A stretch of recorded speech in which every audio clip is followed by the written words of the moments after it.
Last week I did a video on one of the most explosive, career-changing interviews Jordan Peterson ever did on Channel 4 with Kathy Newman.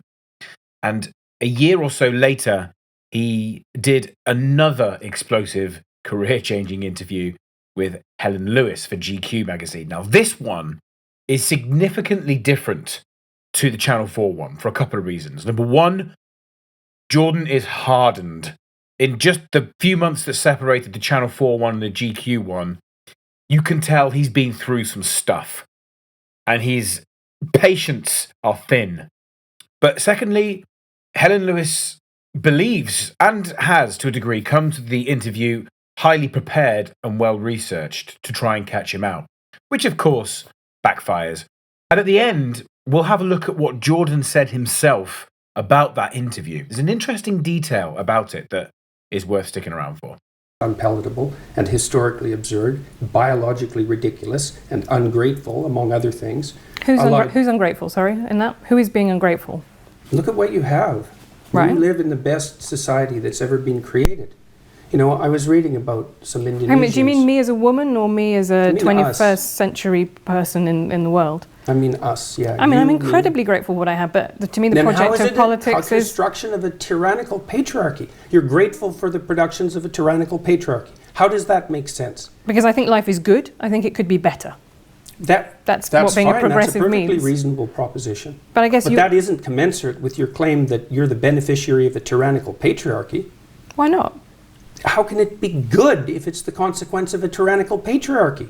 Tyranny isn't good, is it? I mean, that's the definition of tyranny. Something that isn't good, and yet it's produced all these things that you're grateful for. Like, doesn't that contradiction bother you? Where did what was good come from? I think I'm benefiting actually from a lot of things that I don't support, that are unearned privileges in my life. I think that's absolutely true. Like your job? Like I have a very good job. I had a loving family. Well, I don't think that's going to do the world any good, is it? That's a hell of a fine rationalization for your privileged position. Oh, well, fair enough. But if you could trade it off with someone who's less privileged. That'd be a start. I could do that, but I don't want to, and I won't, and I don't think I should be expected to. Why not? Is it okay for you to occupy a position of privilege in the patriarchal tyranny? And if it is it because you're female, or is it just because it's convenient? Well, let me tell you my political philosophy. It really is hard to put into words just how glorious that moment in the interview was. I'm gonna rewind it very slightly, and we're gonna look at Helen Lewis's body language. She gulps, she swallows in like a "I've just been found out" kind of way. How can you simultaneously hold two positions? One, we live in a tyrannical patriarchy, which is just absurd on every level. Yet you occupy a very prestigious job by your own measure, have a lovely family life, a lovely home life, a lovely life, etc., etc. So just how tyrannical is this patriarchy? The gulp tells us she realizes, and then listen to how she tries to say the word philosophy.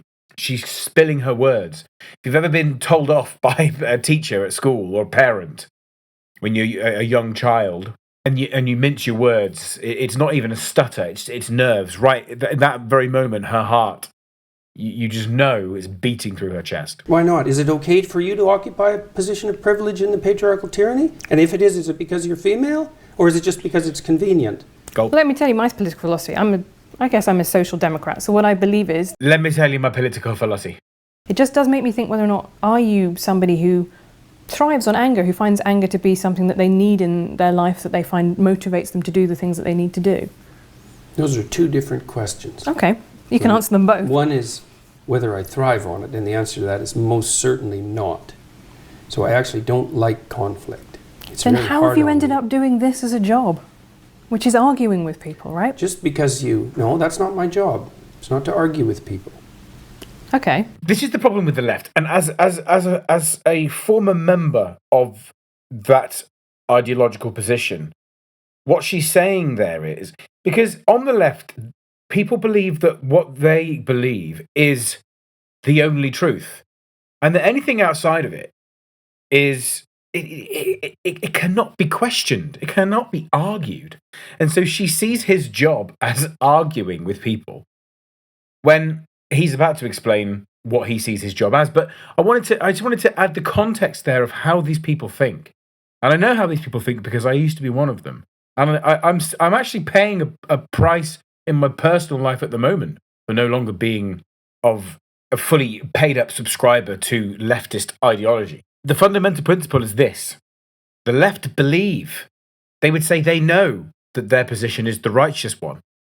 And so therefore anybody with a differing view is just being argumentative and plain wrong. My job is to not do things that I don't think I should do. Right, and my government made the mistake of assuming that compelled speech was acceptable as long as it was motivated by hypothetical compassion. And that's not happened for me. So I made that point. It wasn't because I wanted to or because I enjoyed it. I don't really like conflict. I'm actually a rather agreeable person, which is partly why I'm a clinician. And so I find the constant conflict exhausting. But that's not the issue. You're not morally obligated. You're morally obligated to do things other than that which you like. So now I really do enjoy the lecture series that I'm doing. And the reason for that is that it's not political in its essence. I'm trying to do everything I can to bring people who are trying to develop a vision for their life together and to encourage them to act more responsibly, but not in a finger-wagging sort of way, but because I've come to understand that the meaning that sustains you in life is mostly to be found through responsibility. One of those powerful statements, something that has personally affected me. The message of the modern world is prioritize comfort. Stay within your comfort zone. Consume. Buy. Prioritize pleasure. None of these things make people happy. I worked in jobs where I've sold high-ticket goods to people that have been born into wealth. And these are the most depressed people you will ever come across. Humans struggle with abundance far more than they struggle with scarcity. We're learning this in the West at the moment in real time, which is why we're indulging in absurd ideologies. And the whole world feels like it's upside down. The real meaning is in the struggle. The real meaning is in the sacrifice. What you're made of through strife. That's the meaning of life. And whether those that came before us realized it or not, their lives would have been so much harder. But I don't think they'd have struggled for meaning. People had more kids.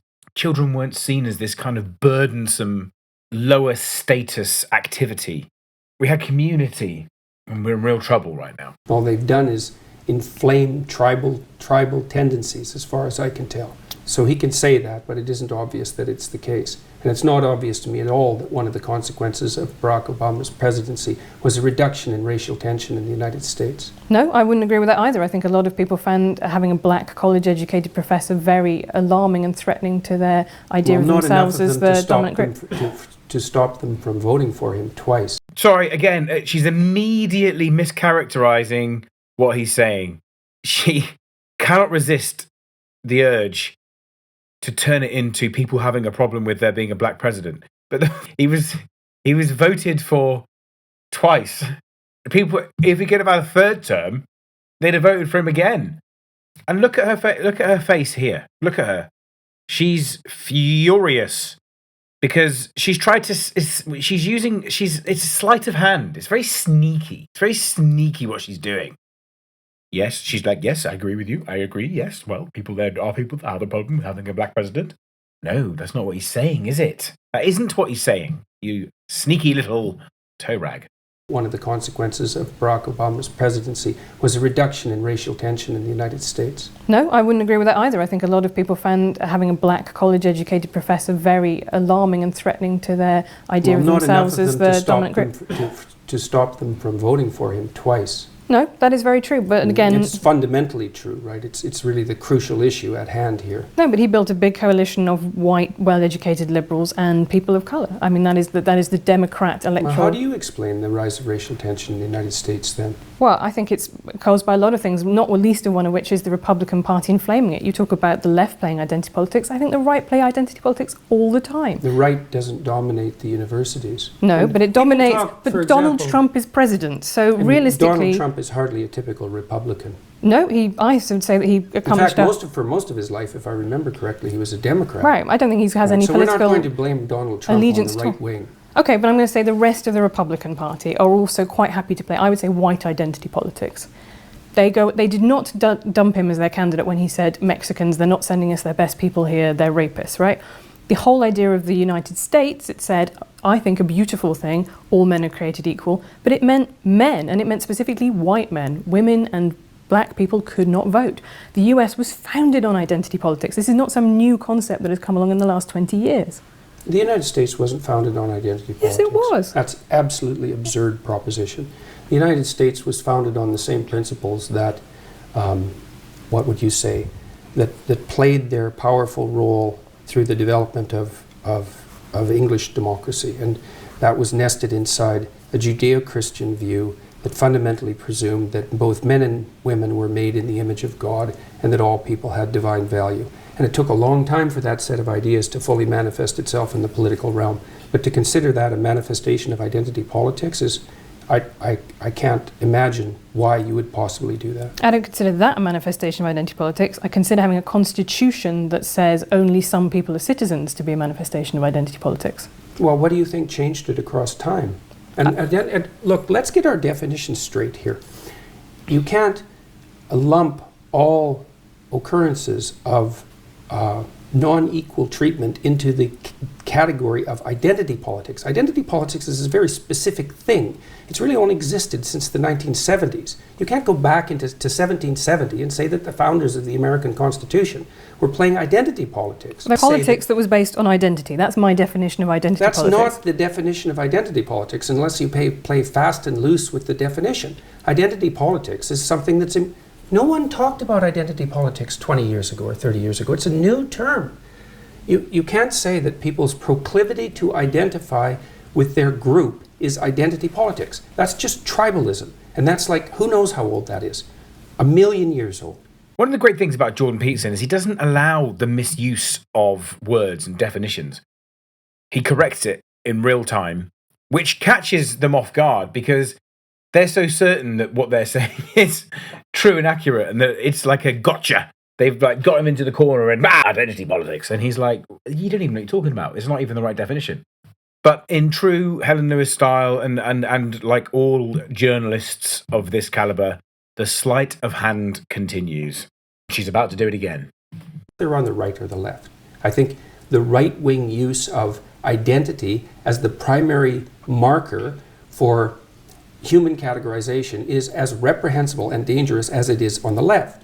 My problem with the left at the moment, the fundamental problem with the radical left, is that they're hyper-dominant in academia. And that's not good. And that's not my opinion. You can go look at Jonathan Haidt's data and see for yourself. And he's as moderate a person as you could hope to find, and probably less prone to anger than me. And I agree with you. I find a lot of students phenomenally irritating, but Sleight of hand. Jordan is very clearly talking about the academic institutions and the professors that populate them, as they're the ones that have the main influence over the students. He's not talking about the students. No. It's students aren't the issue. Students are delivered to these institutions, radicalized, and then sent off out into the world. They're radicalized by the professors that are in them.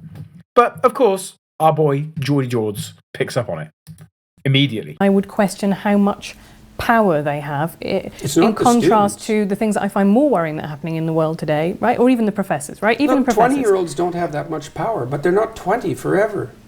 10 years later, they're 30. There's nothing in that chapter at all that suggests that the way that men should succeed in human hierarchies is a consequence of the exercise of power.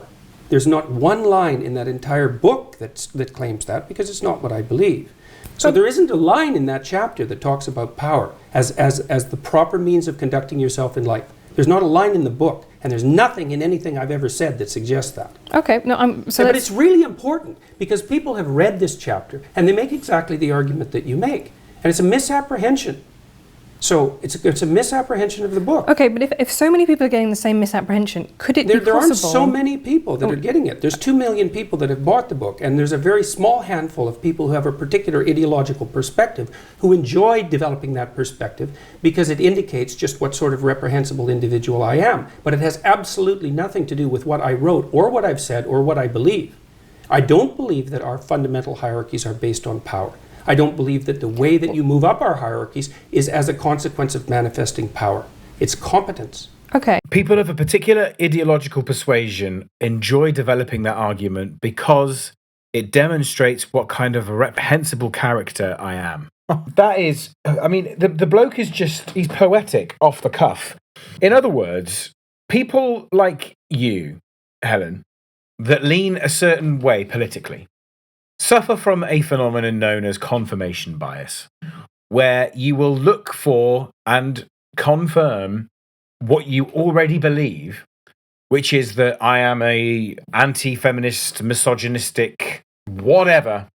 And actually, it doesn't really matter what I write. You'll always find that angle. We know a lot of people like that, don't we? Person, not a harmless person. Okay. That's a very, very different thing. Did you have different ambitions for your daughter and for your son?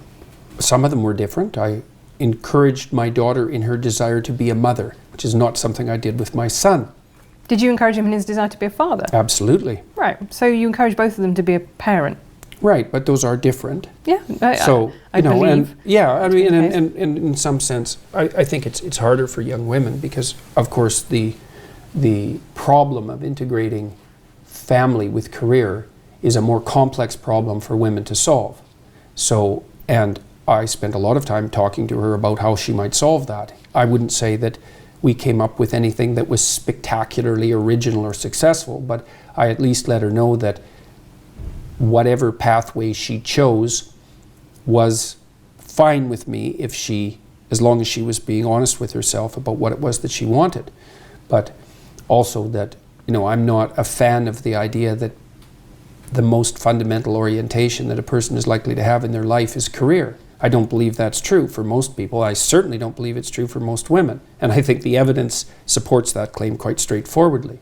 So, however, it is the only thing that you get paid for under capitalism, right? Man, live.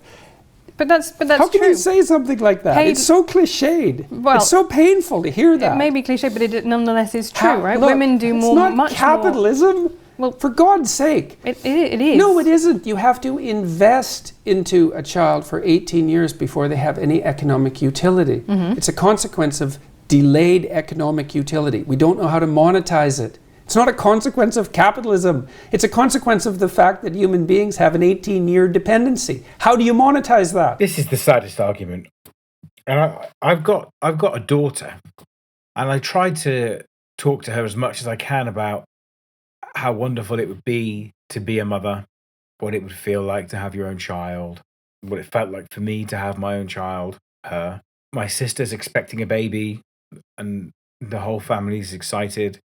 What makes me sad about Helen's comment there, which is that essentially there's no financial reward for raising a child. And thankfully, Jordan Peterson calls her out and tells her that she's cliched, which would, by the way, that probably still lives rent-free in her head till this day. What's so sad is that, the modern world is stuffed full of shiny things and the allure of corporate careers and lovely new cars and the iPhone 72 and whatever. And all of this stuff is just so empty. The one thing that you can actually bring into the world, the one thing that you can, the most special thing, the most wonderful, miraculous thing is to have a baby. And the thing that saddens me the most about the modern world is that I'm hearing less and less women talk about having a baby as being something that they really do desire and look forward to and cherish. It's the opposite. They're an inconvenience. It just makes me sad. Unless you don't think that marriage is a useful institution. And if you think that it's part of the patriarchal tyranny, then you might think that as well.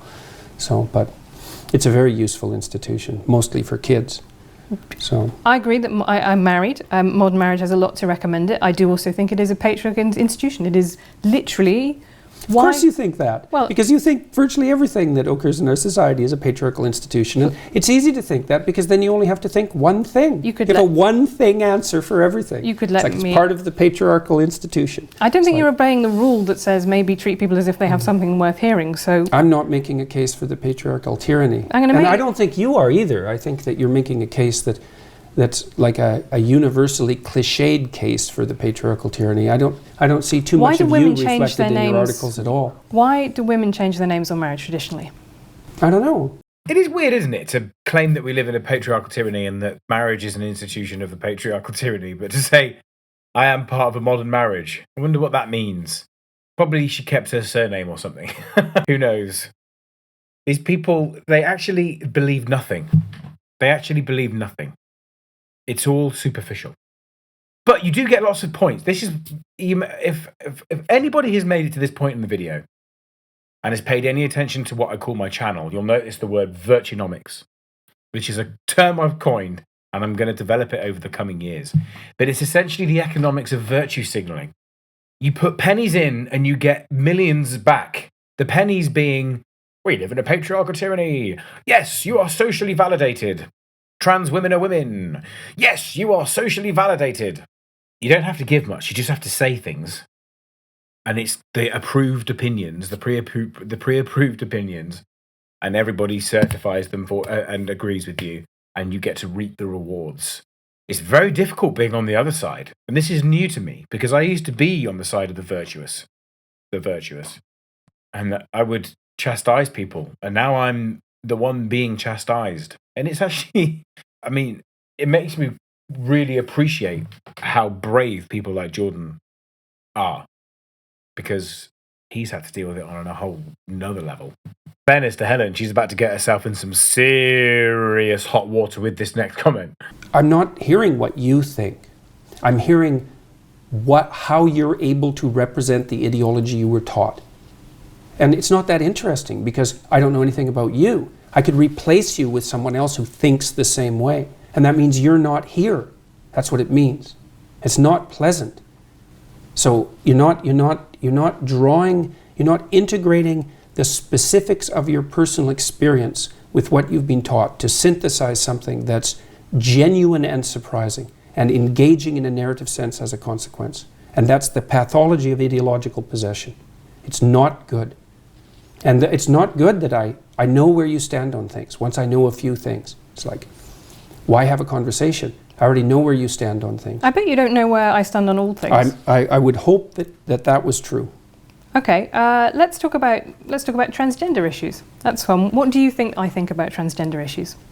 I suspect that you think that gender expression, gender identity are fundamentally social constructs, but I could be wrong. No, I believe that there are definitely some biological differences between the sexes. We've observed them.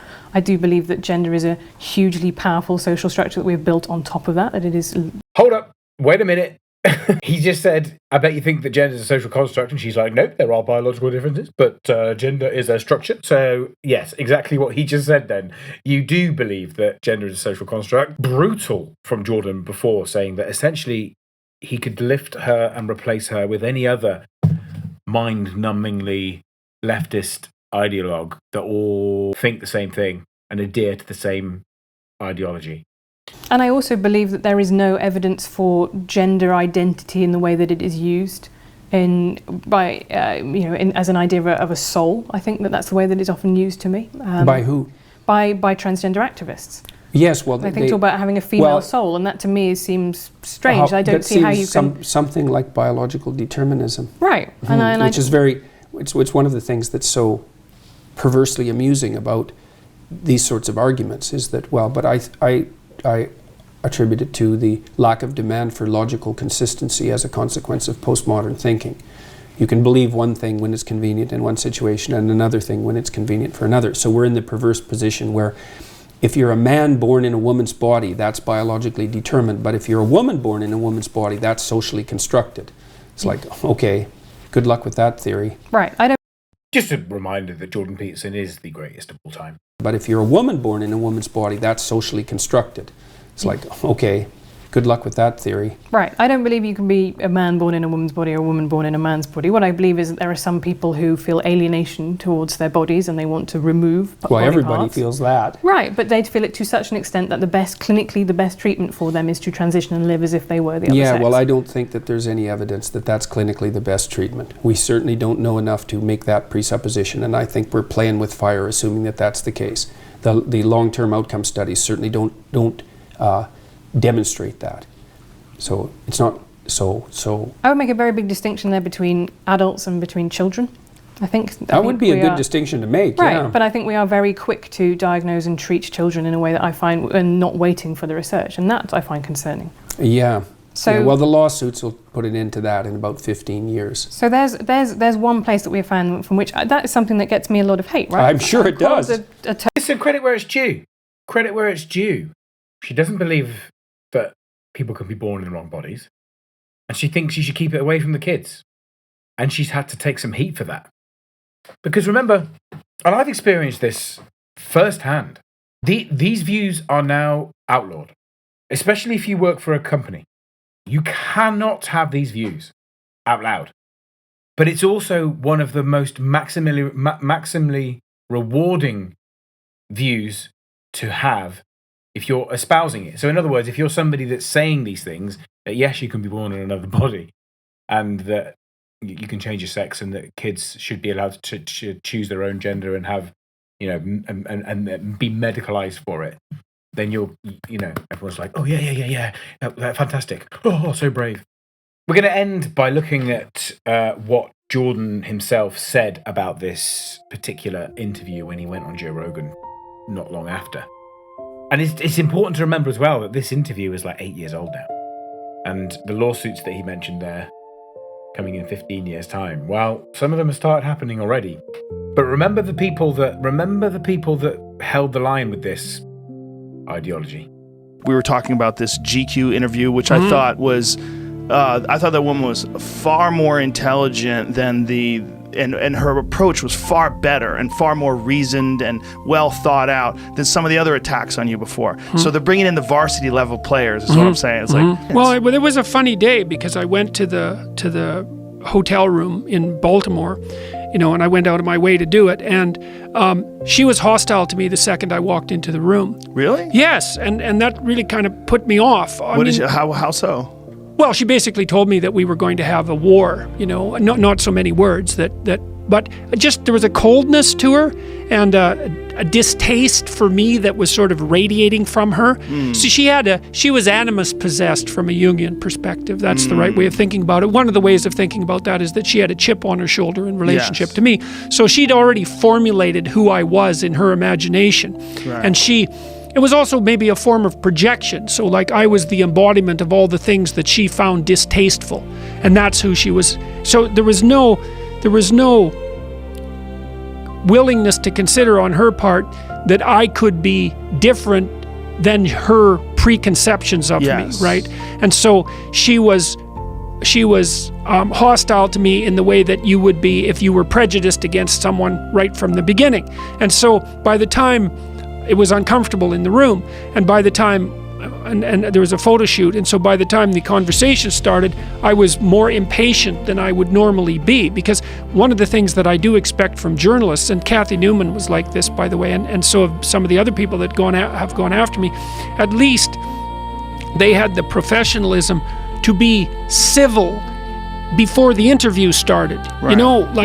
Because there's a certain amount of politeness, I would say, that not that I'm owed, but that someone you're interviewing is owed if they come out of their way to go talk to you. It's just human decency. Yes. There's no real conflict, right? Until you have this conflict, it's just hello, nice to meet you. Yeah, thank you for coming. Two human beings interacting with each other. Yes, on relatively professional. Yes. Well, even just professional, right? Even just professional grounds. It's like, well, we're both here to do a job, and I've agreed to come, but no, there was palpable enmity in the air right to begin with, and I actually thought at the end of that interview, I thought, geez, maybe I'm maybe I've done enough interviews, because I found that I was more impatient than I would have liked to have been. Now, luckily, it doesn't seem to have gone overboard, because I've been watching the comments on that GQ interview, and I think it's got about 4.5 million views, some ridiculous number of views.